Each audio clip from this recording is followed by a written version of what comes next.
just going to get started because they already did an introduction. This is what we're going to talk about, more or less. I'm going to be honest. There will be a year when the person doing this had all the time they needed to make the presentation perfect and pretty and well structured. This is not that year. Maybe it will be next year. So if there are some things that are not right or whatever, please be patient. More or less, we were going to talk about Discord and translation, sleeping arrangements, and the schedule. I think they kind of did that. I was running around. But it sounded to me like they talked about logistics. Is everyone in Discord? Yes. Okay. So, who's going to help Tony with Discord? No, I don't need it. That's not how this works. Okay. Who can help him with Discord? I just want to identify who's going to help the person who has problems, but it could be later today. Alright. So, you will help him in the afternoon via Discord. Anyone else not have Discord? Alright. Who is comfortable with Discord in Spanish? Doleta. Alright. Doleta will help you with Discord this afternoon. Anyone else? The reason we're using Discord. Last year, when we tried to organize the General Assembly, we theoretically organized things on Slack. So people organizing the General Assembly sent people messages on Slack. Then no one responded. Then they said, Paul, can you call all of these people? Paul called all of those people. And then they responded on Slack. The least efficient communication system in the history of man. So now, I didn't call everyone. You may have noticed. I called some of you, but not all of you. So now we're trying to use Discord. It maybe will go great, it maybe will go not great. It's an experiment, but we need to formalize the communication processes in the Federation, because if the communication process is one person or two people that have lots of phone numbers, not good long term. Translation. Alvin already talked about it. So, skipping all this. Yeah, okay, great. Sleeping arrangements. Is everyone set for sleeping tonight? Tents, sleeping bags, pillows. If anyone has any problems, they need to go talk to Marina or Remy, and they will figure it out and talk to whoever has stuff. And the schedule, I put at the end, so we'll talk about it later. We're going to start with CoopCycle's history, because context is important. Some of you have already seen this like 5 times. I apologize. Some of you haven't seen it ever, so we're going to go over it one time. CoopCycle was started in 2017, and it was an idea and some volunteers. We're not like most tech companies that make a platform that had money and investment from the beginning. We had no resources. And it's a volunteer project that hopes to exist. This was political activism. That lasted for about 2 years, and then I think everyone knows in 2020, things changed for everyone. This was very comfortable because no one was getting paid for making the software, making the Federation, but no businesses were using it in a serious way. So if the servers die, whatever. No big deal.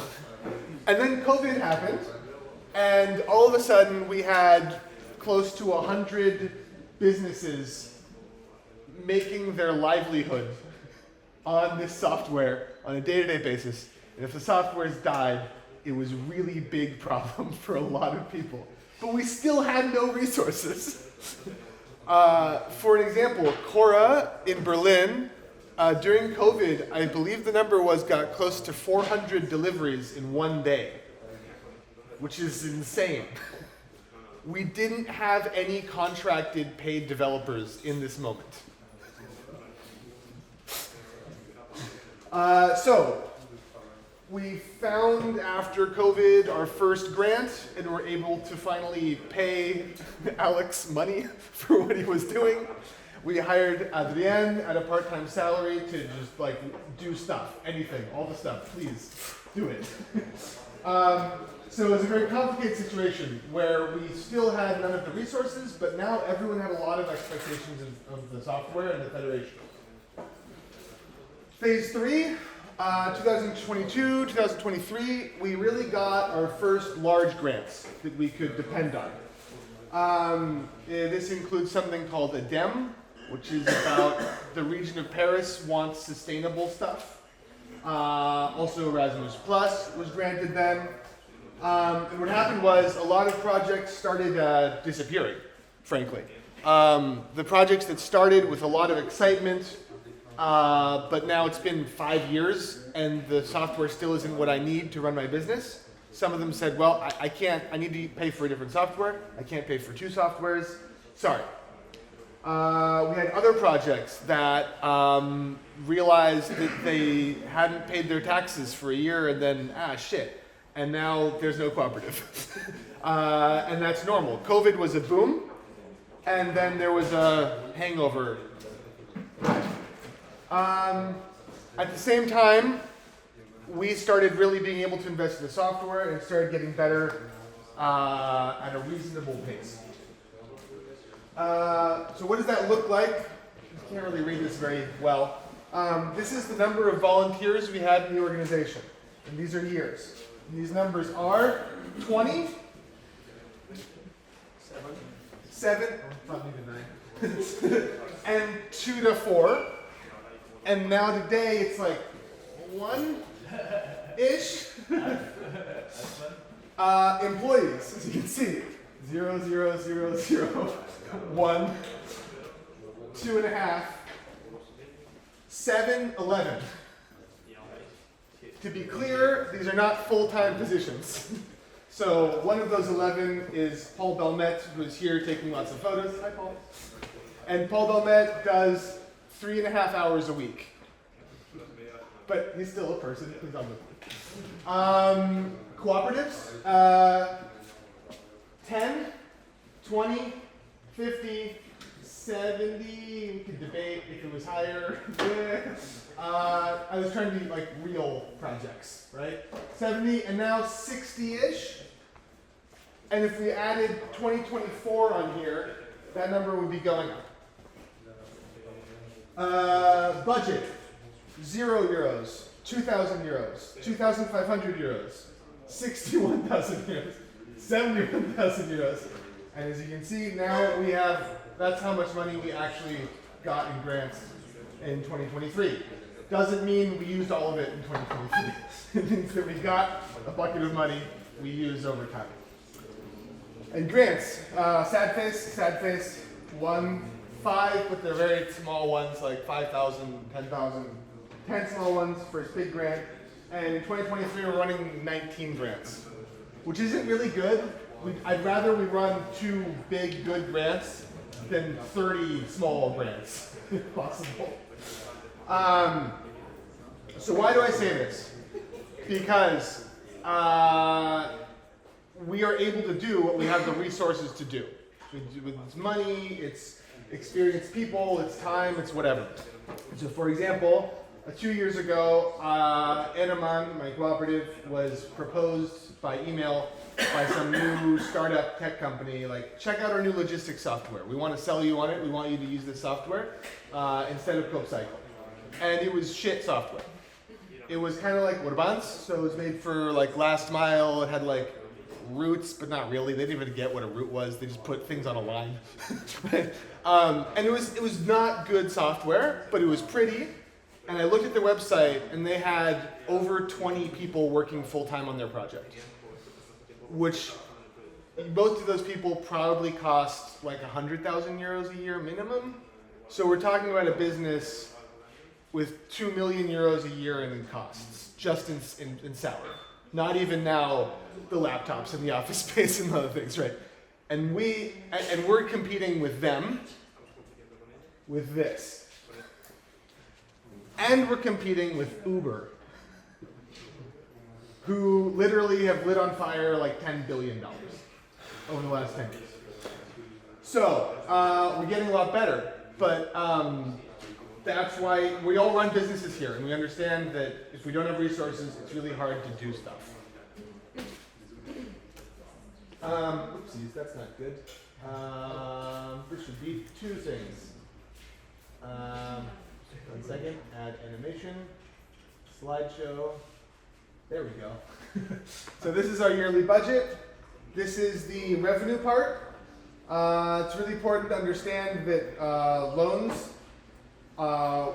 it's here because we got it this year, but it's not something we're spending this year. We got one of the big grant, Crops for Life, this year, and the first payment was in September, and we will have payments from it for the next 5 years. But most of it will show up in the beginning of next year, in 2025.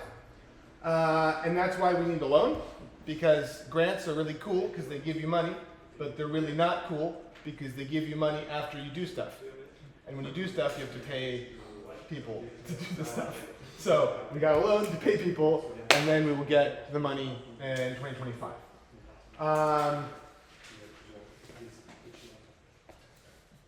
Important. This is how much we got from the contribution paid by the cooperatives. Marina, what's the difference between cooperative contributions and service provision? Right, Rossi, right? Right. So we have a couple small projects, like a French city asked us to help them do sustainable logistics because they love the planet and they pay us to do that. We have a couple things like that, and that gave us almost 60,000 euros. And then this is the income from grants this year. As you can see, it's not very equal. The hope is that now that we have better technology, we have a better federation, that we will have more projects inside of the federation because they think it's useful and worth paying for, and then we can make this more equal. Right now, the basic strategy of CoopCycle is to get as much money as possible from the European Union to build good software, and then stop relying on that money from the European Union, I would hope by the end of next year. I don't know what donations is. Marina, what is, oops, did she disappear? France Active.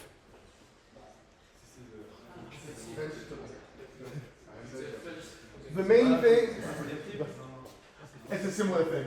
All right, costs. So, this is also loan stuff. If you have on the income sheet a loan, you have to put something on the expenses sheet. So basically, ignore the first one. This is the main thing, wages. CoopCycle right now has no offices. Our costs are time and some servers. Pretty much the whole thing. Maybe like 1 or 2 laptops.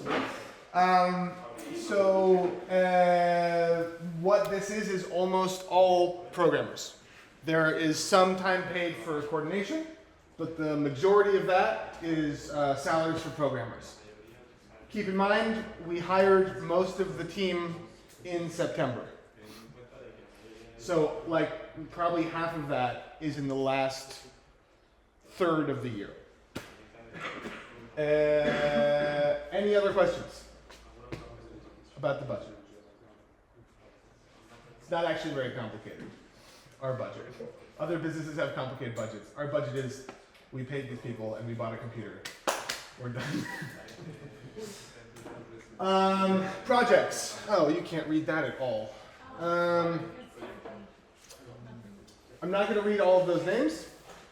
The global picture is we have a lot of French projects. We've lost a few. Here is, for example, Dijon, or Lyon. CoopCycle. I'm sorry, everyone who's French, for my pronunciation. We had a lot of those projects from COVID that sort of went poof. We have one in Denmark. We have one in Germany. We have new German friends who will maybe be on this board next year. Hungary, Belgium, we no longer have Brussels, but we have Liège, and soon we'll have Namur. We have a project being onboarded in Sweden, and we have one project in England. Where is Spain? It didn't all fit on one slide, so I had to make a... So in Spain, similar situation. We lost Madrid, and we also lost some small projects like Sevilla, Huelva. But recently, we have a lot of new interest from Catalonia. Hello, Catalans. Portugal, also gone. But we've been getting a lot of interest from Latin America. We have been contacted by some people in Brazil, Colombia, and Mexico. And it's what's interesting about the Latin American interest is it's not a new small project of two people who bought a cargo bike and come to CoopCycle and they say, great, how do I do this? Help me. They are, the people in Porto Alegre have been doing this for 15 years. They are an established, experienced messenger cooperative that saw their software got better, saw the federation got cooler, and said, hey, we want to be part of this. And we would like to help bring it to Brazil and have like CoopCycle Brazil. It's a really good sign. We're attracting people that know what they're doing already, which is a good thing. So now this is a slide a lot of people have seen before, but I think it's important to go over like, what are we doing here? What is this? On the one hand, we're like a technological thing. On the other hand, we're a federation. On the other hand, we're a bunch of messenger people. Like, what is CoopCycle? What's the idea? What's the goal? A lot of people don't, I think, understand what platform cooperativism means at a basic level. People talk about platform cooperativism as if you take any cooperative and you just give them an app. Like, done. It's finished. In fact, the first person who said the term platform cooperativism said that if you take a cooperative and give them a website, it's a fundamental change in their business model and democracy. And I think we can all see, 15 years later, 10, 20 years later, that was not a complete picture. What we want to do is use technology to make difficult things easier.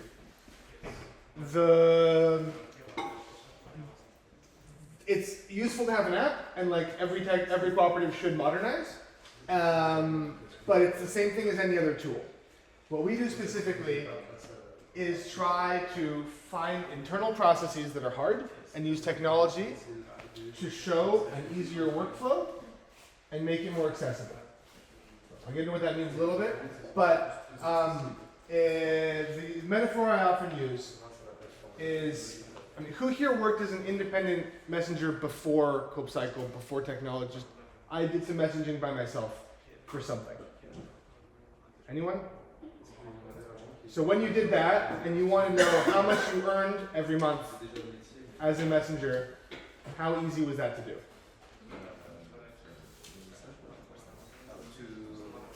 So for example, I was just in Mexico, where no one has any of the applications, no one has anything, and I asked someone, great, how much money did you make last month? They said, I have no idea. I don't know, I rode the bike a lot, and then I think I have some cash, but I lost some, and then I don't know. But it's going good.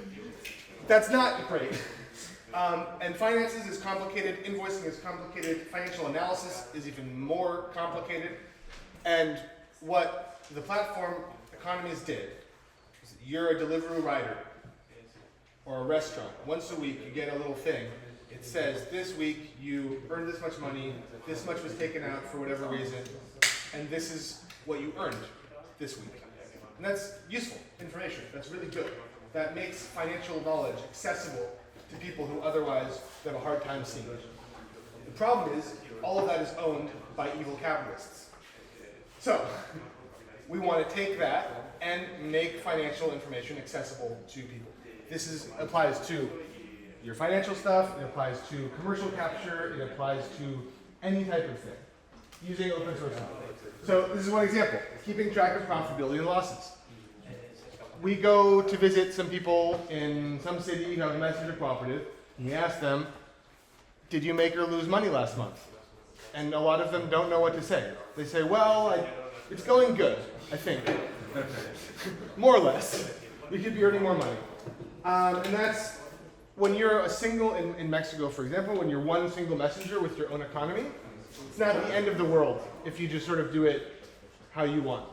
But when you're a business with legal obligations and contracts and payroll and you pay by hour and all those things, it's really, really dangerous to not know your financial. And we have multiple cooperatives who died that were good, profitable, interesting cooperatives that died because they didn't know about their money. So that's the plan. The idea is that you can only have worker democracy if you have transparency and knowledge. And the platform can act as a way to make things transparent, give knowledge, and then we can have a real democratic process about what to do. Does that make sense? Cool.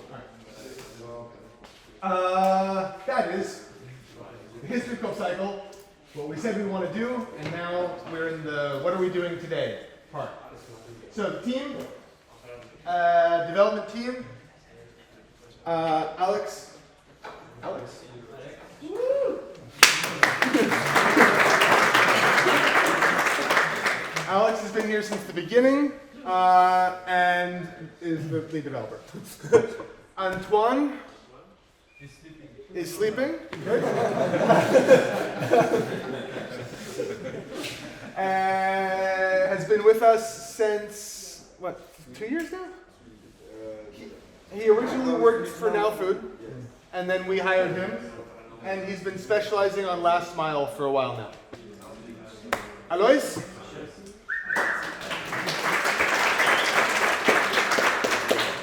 Alois has also been here since the beginning, and recently came back to work on the programming team. He's been on the board and is a volunteer, but he's been here since the beginning. Paul Belmet, as I said, with the... So, one thing we decided to do very specifically was, when we got the grant, we said, well, we still don't have that many resources. We have a lot of needs. Also, we really believe in the concepts of upskilling, training, mentoring. So we do in my cooperative, so we want to do in CoopCycle. So we found they found us, two interns, paid interns, found us, Vincent and Pierre. And so we decided to accept the internship option, but with a mentor for each person. So Vincent couldn't be here this week, but he is a study work intern in UI, UX, and design.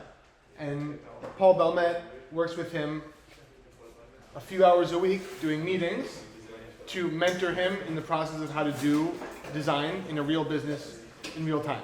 And having that mentor relationship makes it better for onboarding, it makes the work better, and it makes it a really interesting collaboration for everyone, I think. So Vincent, we have Pierre here.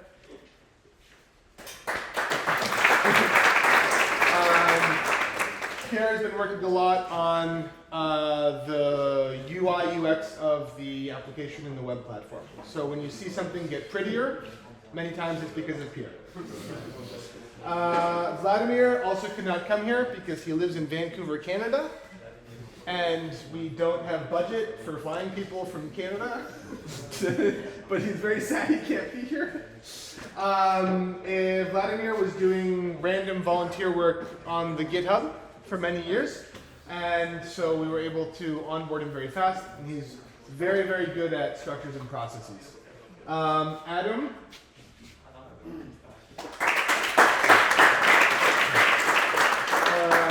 Adam was a part of Cora a long time ago and saw that there were certain issues regarding understanding money.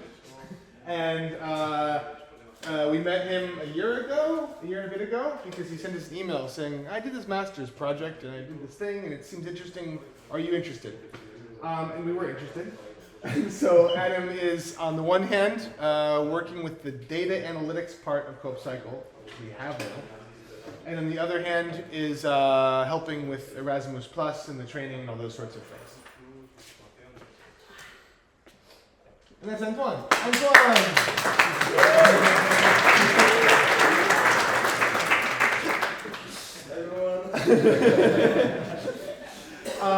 Next, the coordination team. A year ago, the coordination team was Adrien. End of slide. Today, Adrien is not here. And now we have multiple people on the slide.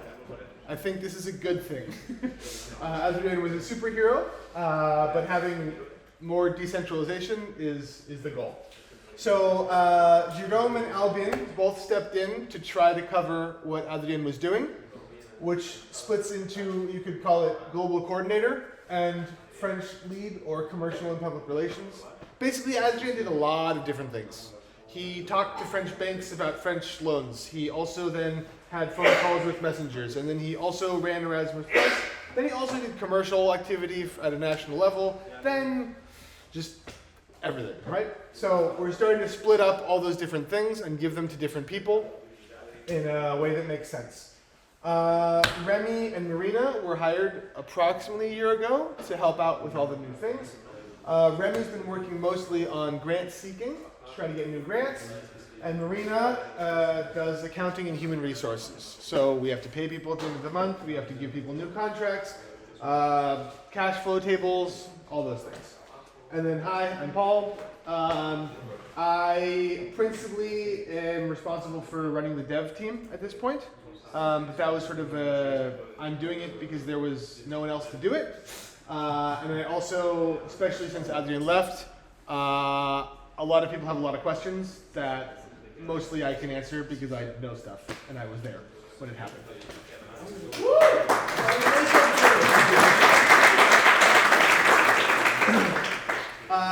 Board of directors. So Alois again. Alvin, the back there. Audi from Erevan. Julien is not here, from Metz. Ludo from Brest. Nadim from Now Food. Oh, sorry, not God, no. Robin Food.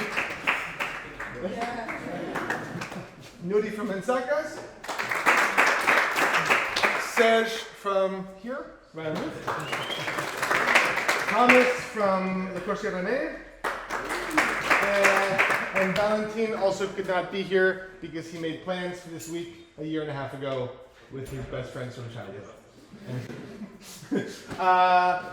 So the way the board is developed is 2 years ago we tried to make a board. 3 years ago. 3 years ago we tried to make a board. We found 8 people, and 3 months later 4 of them were gone. And and so we did the best we could for a year with the 4 people we were. The year after that was last year. Tifan left the board, Titouan left the board, and we made a new board based on the people who were in the General Assembly. That's how we get this list of people. Alois has had to leave the board, and Adrien has left, and we're going to restructure the board. If you are interested in being part of the board, let us know. We'll talk about it more. But as time goes on, the board is becoming more stable, and it requires people that have some free time and are interested in CoopCycle as a larger project, not just in the local cooperative. Okay, any questions about the team? Oh shit, that turned off. No? Okay. Yearly review. I split it into the good and the bad.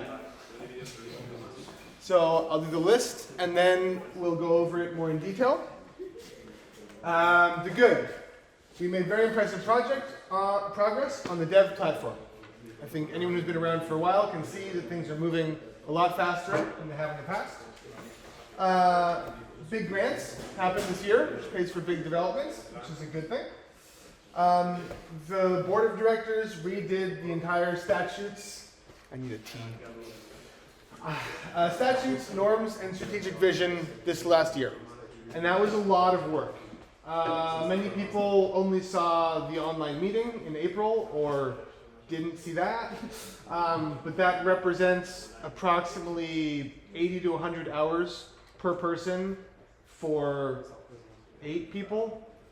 And it turned out very good. I actually think we made really interesting statutes and norms and strategic vision. Most federations don't do that in the way we did. We have a larger and more decentralized team for coordination, and we're onboarding new projects, even though we're not doing a lot of outreach. Last year, I used the metaphor that CoopCycle was a boat on fire in the middle of the ocean. And that metaphor came from the fact that on the one hand, that's really impressive that some people got a boat that was on fire all the way to the middle of the ocean. Like, wow, good job, guys. Next, at the end, right? And like, I want to acknowledge that's a huge achievement. But on the other hand, the boat is on fire and we're in the middle of the ocean. That's bad. And this year, we effectively put out the fire. Now our boat is a little bit messy and has some burnt things on it, and we need to sort of clean up the boat and head towards shore. But it's no longer on fire, and that's a pretty big development. So one by one, the dev stuff. I'm going to talk about it later.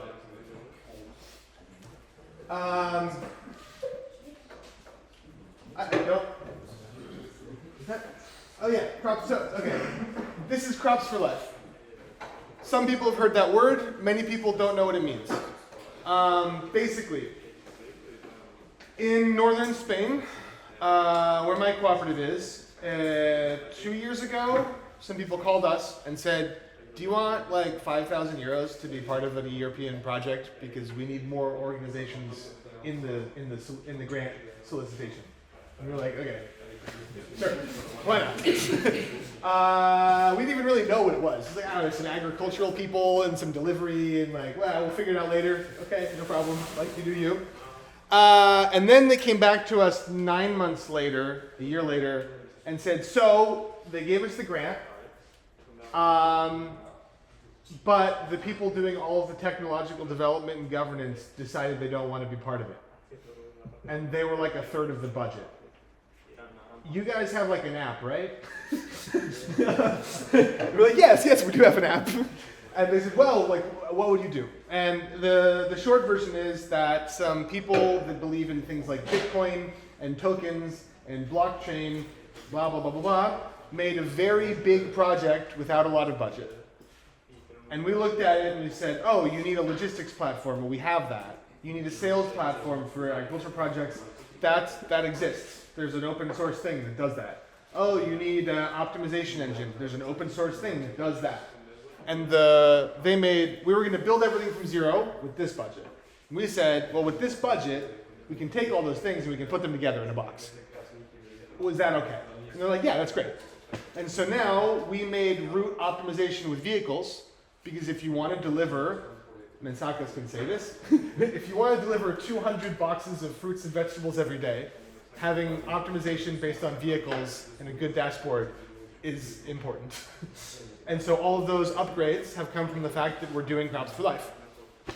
We started with the technological part in logistics because we know that already. And we've been making those updates now. But now we need to stop a little bit because on the other side, people have been doing interviews with agricultural producers, designing workflows and talking with them about that whole part of the platform. And now we need to develop that. So everyone knows. So yeah, it's a whole system that does online sales, delivery, trackability, rural to urban delivery, and data analytics. And the idea is to make a governance model for the organization. We were basically asked if we want a lot of money to make a CoopCycle for ecological agricultural producers. And we were like, that sounds cool. In practice, that means routes, means incidents, means optimization of vehicles, integration with Open Food Network, and a lot of people. If this goes well, we'll be doing first tests with real fruit later this year in Basque Country. If that goes well, this is something that we can then replicate in Catalonia, in Britannia, in every other place, because Open Food Network exists all over Europe already. And now we have the connection. So this is a really interesting commercial opportunity for the next couple of years to work with people that don't suck.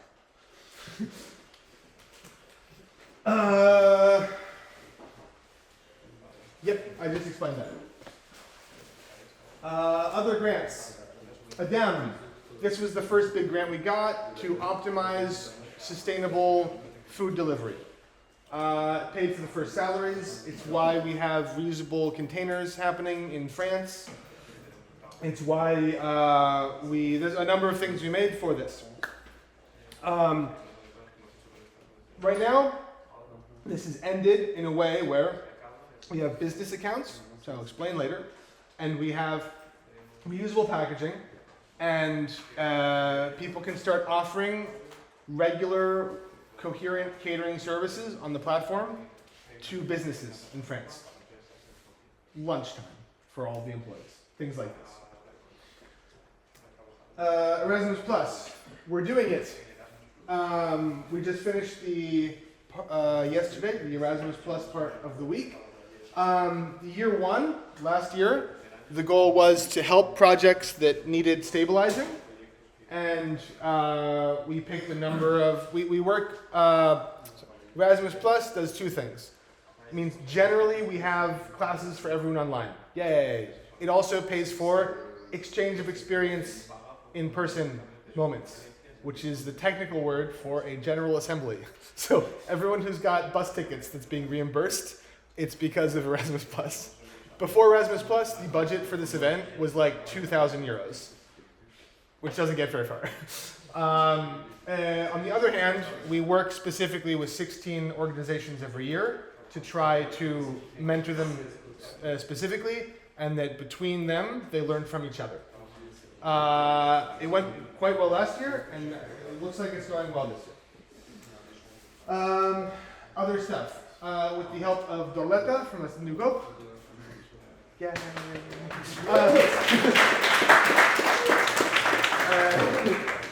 We are trying to get the next big grant. And so we've asked for like over €1 million in the last 3 months. We'll see if they say yes. I will feel better once they've said yes. But so far, it's still going okay. And apparently the Pepe has a thing. So the way grants work is you ask for 10 and then you get 2. And we just asked for like 8. So looking good, but I want a response. Statutes and okay. Any questions about the grant section? No? All right. Statutes and norms. So I'm going to compare a bit the original with the new and everything. So starting with the vision and the political vision, the original version was CoopCycle is a federation of bike delivery co-ops governed democratically by the cooperatives. It enables them to stand united and reduce their costs thanks to resources pooling.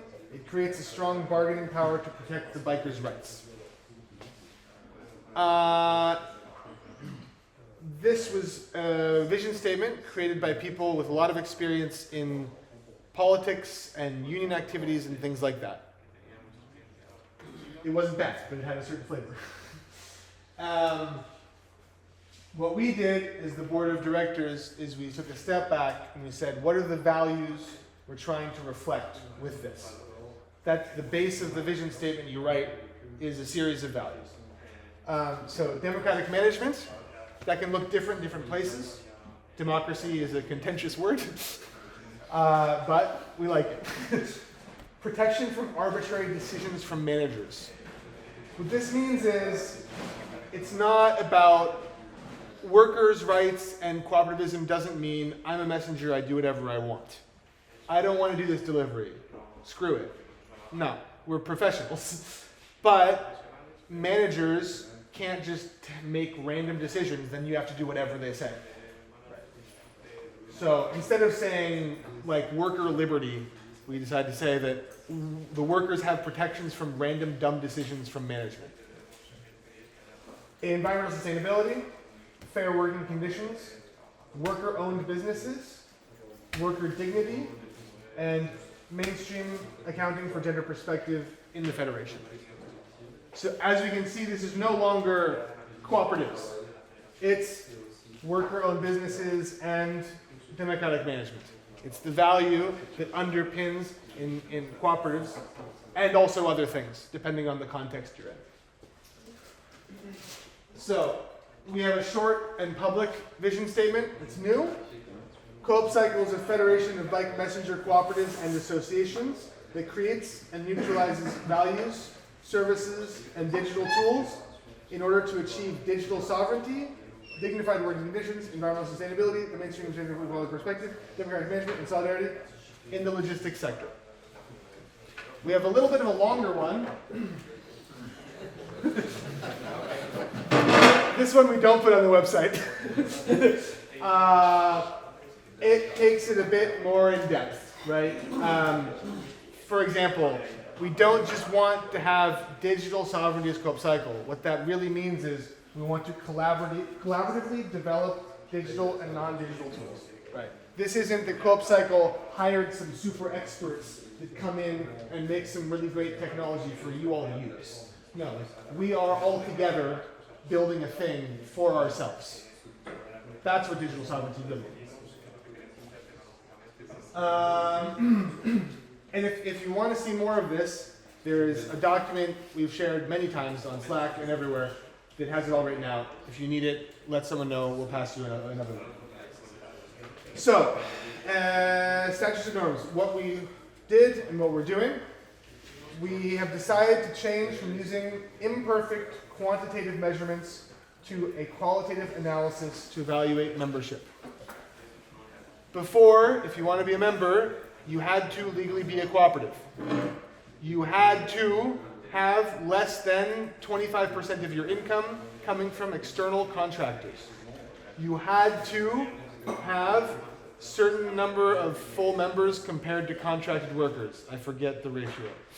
And many of these red lines were made in France for the French context.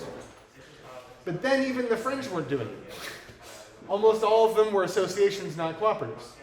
So we made one exception here, one exception there, and it didn't make any sense.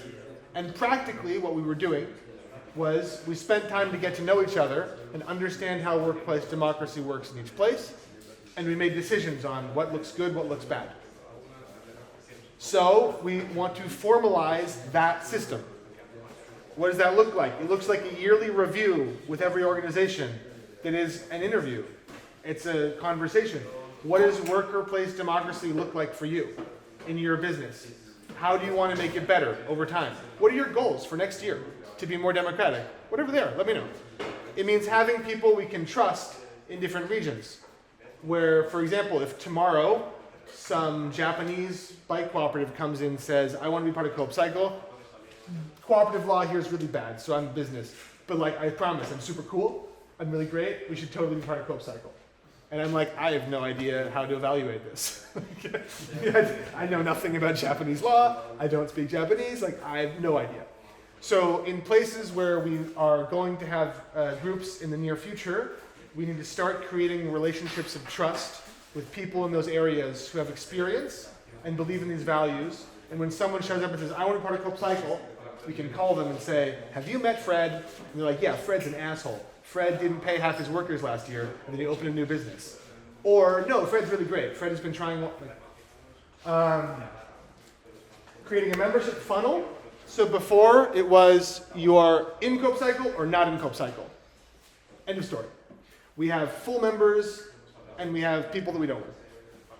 And the reality is that all of us are in a long process to democratize our workplace, to make effective businesses, to put these values into practice. It's not a binary, yes, you're good, no, you're bad.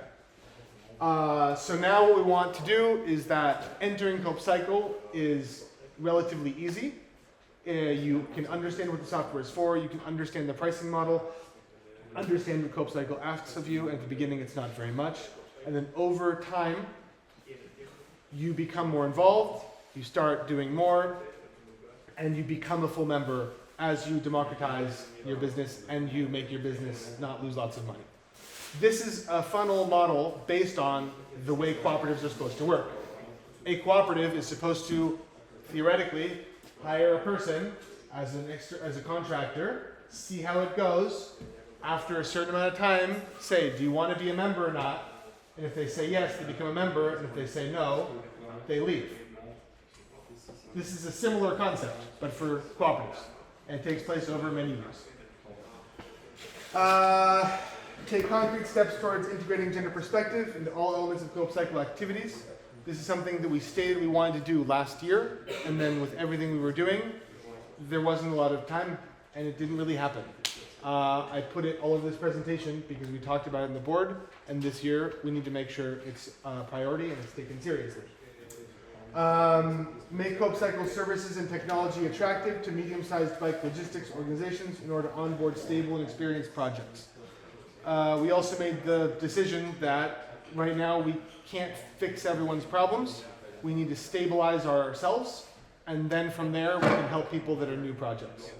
So technologically and in a number of ways, we want to onboard stable projects for a little while. Phase one, we put this into different phases with different goals. Now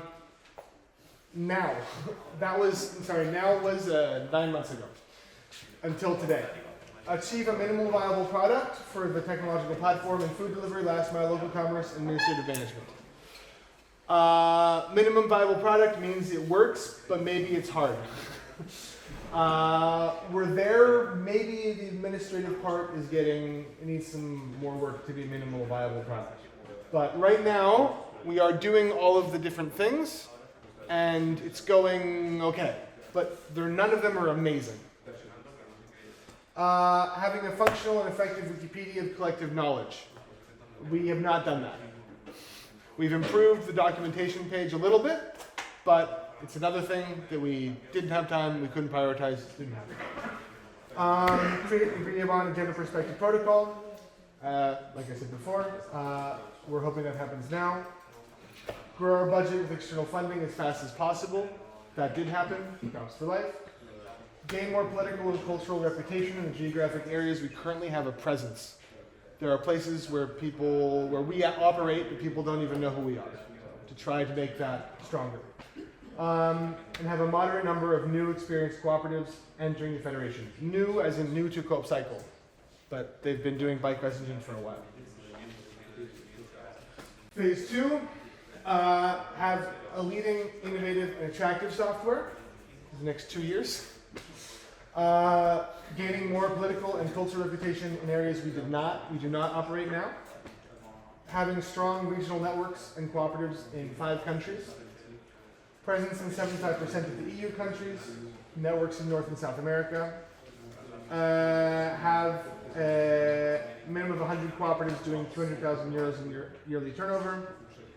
Having the ability to strategically help create a cooperative in the EU. We would like there to be a cooperative in Rome, because for some reason it's really important we have one in Rome, because Milan's going really well, and there's some client in Rome, they have clients that are also in Rome. It'd be really great to have something in Rome. Well, there's how do we identify people who want to be cooperative as bike messengers? How do we support them to create a cooperative? Have implemented the gender perspective protocol and increase the presence of women non-binary persons in the Federation, especially in positions of responsibility. Have begun to propose the CoopCycle platform cooperativism model outside of the bike logistics sector. We wrote this before Crops for Life happened, and then someone came to us and said, your whole platform cooperativism model is super interesting for our sector. Would you like to do it? That's gone relatively well. Phase 3, 2026 to 2030. As you can see, the idea, it's the same concept, but now it's expanded in scope, or it's expanded in geography. So we want to reproduce the network effects we've created and tested in France, in other countries, both in and outside of Europe. That means is in France, right now, we are testing out how to take advantage of the network. how to do commercial activities on a regional level, on a national level, how to buy equipment that works for everyone in bulk so it's cheaper, how to get insurance that if everyone buys it together is cheaper. In fact, there was not insurance for bike logistics in France until we 2 years ago asked someone to make it. And now we have it. So we've been testing that in France, but that's not a France-only situation. The idea is to be able to reproduce those effects in other regions as they need it. Self-fund the federation from contribution from its members. Grants are great, but we don't want to depend on them, because then we depend on the EU and the politicians, and there's currently a right-wing wave going across Europe. let's not depend on EU technocrats for our funding. Having an R&D department to focus on making innovative technologies others do not have. It's good that we have the same level as others. We want to be better. Research and development. So basically right now, a lot of what we've done is we've taken existing technology and like copied it and made it a little bit different or whatever. We've been inspired by other existing options. Even sometimes just we hang out with a cooperative and they do a thing this way. Like, great, let's turn that into the platform. But we're not really innovating new stuff. And that would be really cool if we could do that in a couple of years. Continue to improve the progress of the Federation in mainstreaming of gender perspective issues, especially as we move outside of the France, the Europe, the things, like what does this look like in other geographic regions? It's very similar to the other stuff we're talking about, is everything gets really complicated when you try to do it internationally. Have a real global network and federation, presence on 4 continents, continue to grow progressively, strategically create cooperatives, but not just in the EU, globally, and show some progress in promoting the model. The reason, this is pretty aggressive. It's also a 5-year plan.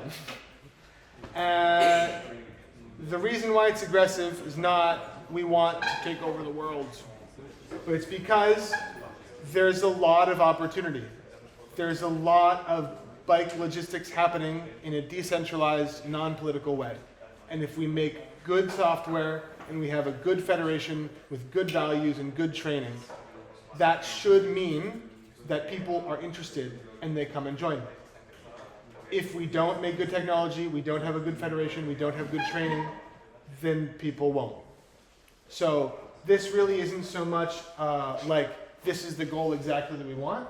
We had to make things somewhat concrete. But for me at least, this is much more, if we do this, it's a measure that we are representing our values well.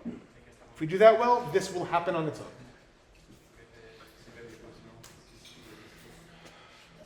Just a quick thing. Didn't you have a microphone on your jacket and you put it somewhere else? Well, then I ran out of battery. Ah, okay. Because I forgot to charge it last night.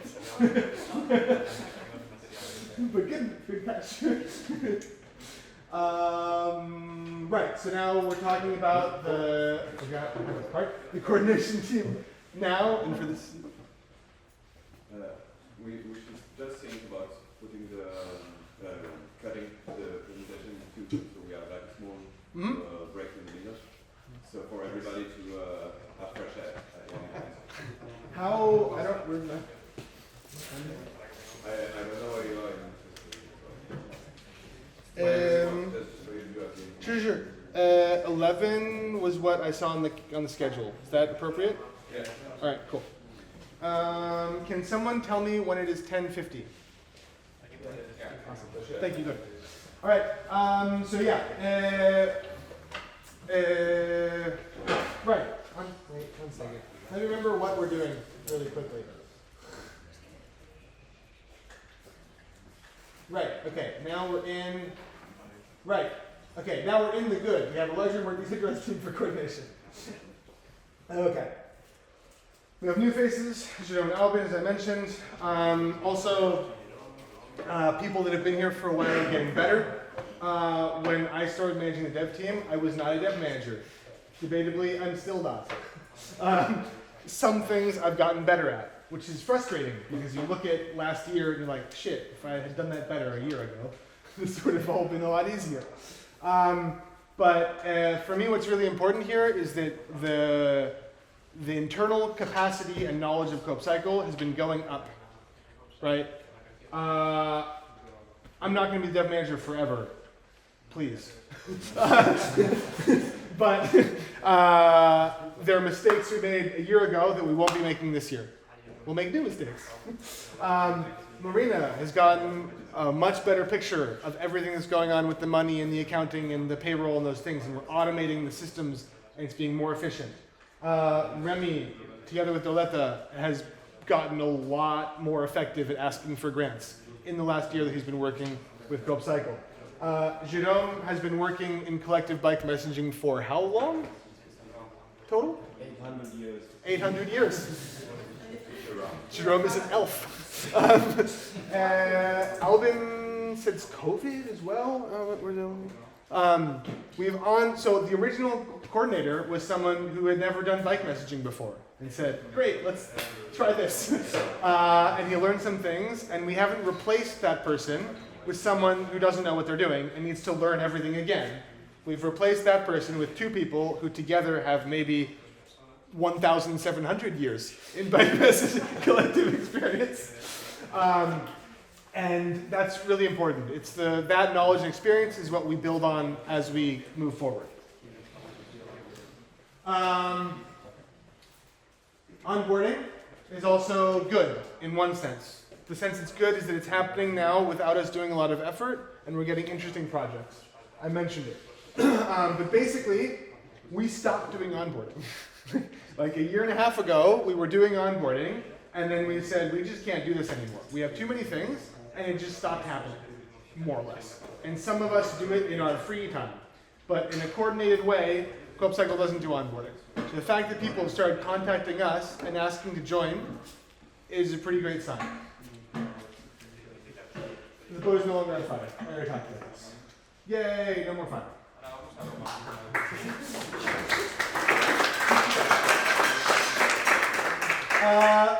Your review, the bad. Multiple coordinators and board members overworked and having a hard time doing everything. I don't think that will be a surprise to anyone. Our current organizational model is not fitting our needs. We're in a moment of change. Cash flow crisis, need for new grants / more contribution. Multiple departments are out of action, as I mentioned, onboarding, and especially PR and marketing. Coordination, burnout unless something changes. So CoopCycle historically has relied on workaholics, which is a really effective way of getting a lot of stuff done with one person for a specific amount of time that then ends. And first we had Alex, then we had Adrien, then we had me. And it's long-term not a good dynamic, obviously. So like the idea of what we want to do is out of alignment with our actual capabilities as an organization long-term. So we need to have more people involved, or we need to scale back what we're doing in the short term. Also totally acceptable. But the time when we could rely on workaholics is ending for practical reasons, and that they can't do it anymore, and for political reasons, which is that that's a dangerous dynamic to maintain for too long in a democratic federation. Right. What did I just do?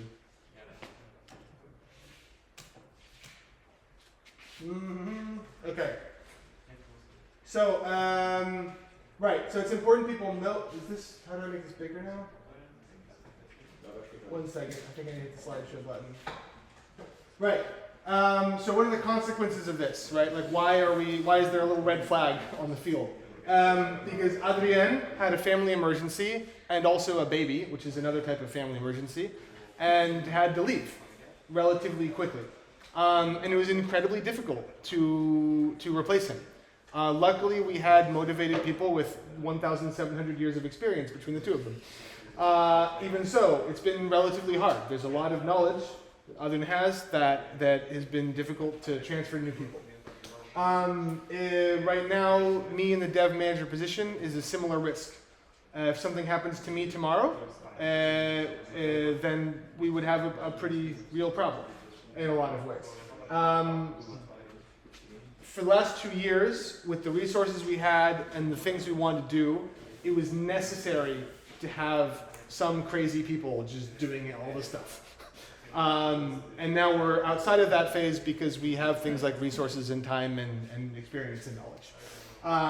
So we need to start having really clear responsibilities for different things, layers of depth. So Adrian is not the only person who understands the loan that we got, for example. And real coordination, which is not management.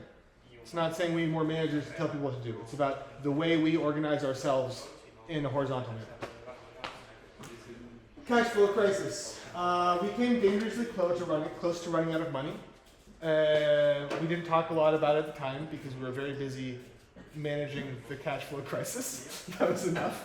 But this is an example of one person, Adrian, made a cash flow table a long time ago that nobody else really understood very well. And we all just said, yeah, it's under control. It's all good. No problems. And then he had a family emergency and a baby and he left. And then we realized one of the big amounts of money was in the wrong month. And that was a problem. And we've managed it and we're managing it and it's going to be fine. But it could have really, really not been fine. It could have really been very bad. And we were pretty lucky in some senses. We also had a good team to manage the crisis. But we don't want to do this again.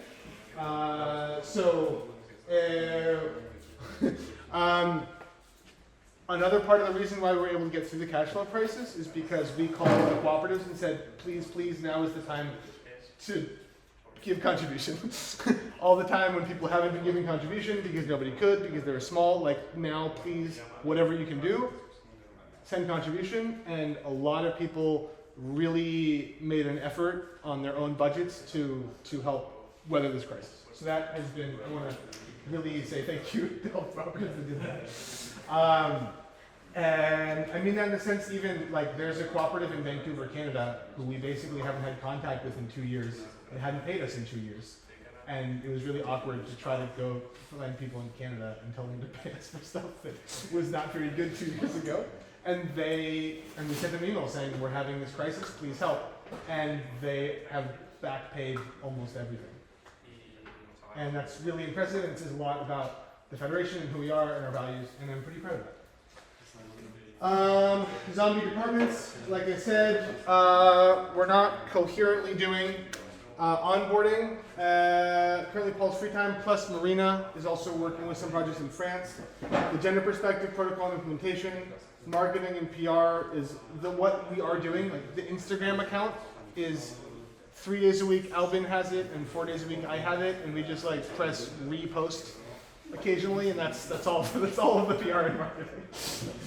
Financial projection and planning, like we're doing the day-to-day work of like paying payroll, for example, but we're not doing the trimester to trimester work of what is the projection for this year, what things should be worried about, is our financing under control, all that stuff.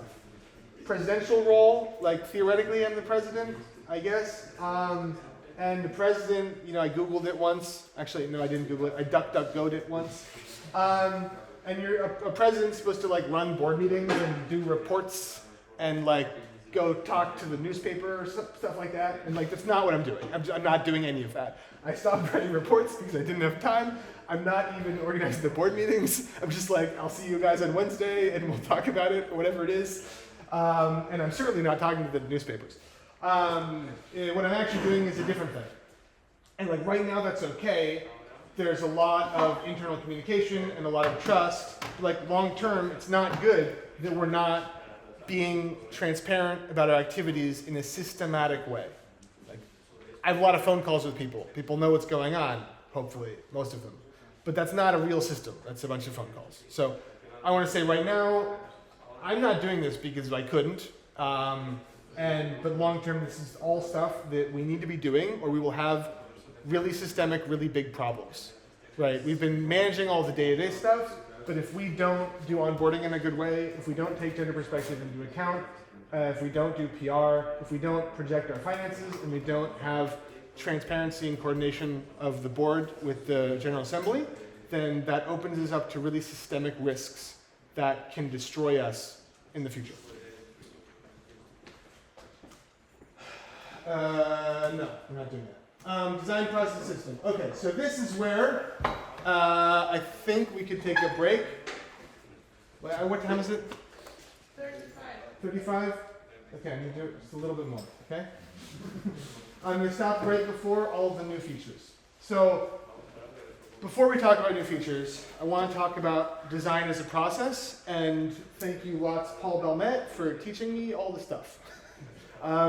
The way we chose mentors was people, so Paul was here in the beginning of CoopCycle, and then he left because people have lives and have to do that. And he started a business where he works as a designer for real companies that pay him real money as a professional. It's very impressive. And so we said, well, all of a sudden we really need that. Can you please help us as a mentor?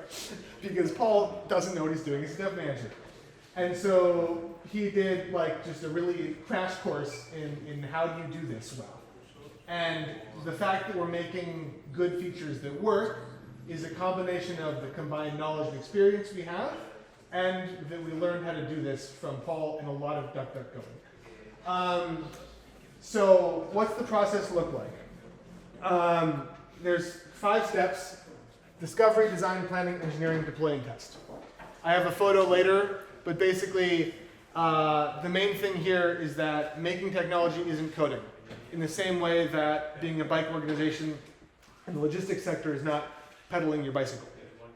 In order to have 1 productive hour of bike messaging pedaling, you need to have done commercial capture, and accounting, and invoicing, and a million other things. And this is the same. If you want to effectively make really good software, it's not just the program. In fact, the programming only happens here and a little bit here. And if you don't do all this stuff, you end up doing this like 10 times over and over because the first 9 times you did it wrong because you didn't know what you were supposed to be doing. So discovery, I made this really cool flowchart thing to show people, but the short version is that discovery is when we all talk to each other about what we need. It's really easy to forget what other people don't know. So it's really easy for programmers. They don't know how bike messaging works. And like, it's already a lot to ask for people to work for CoopCycle as a programmer. Our salaries are not high. We have high expectations for your work. And it would be ridiculous to also expect you to be a bike messenger with 1,700 years of experience. So we all take for granted, we're like, of course I need to do the thing. But they don't know that. And we have to explain it to them. On the other hand, we don't know programming.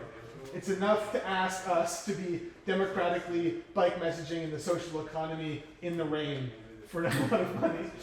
And then also ask us to understand how the tech works would be pretty insane. If people want to, great, but it can't be an expectation we have. So, we need to cut the video and start again. You just started the second presentation immediately. No, I didn't.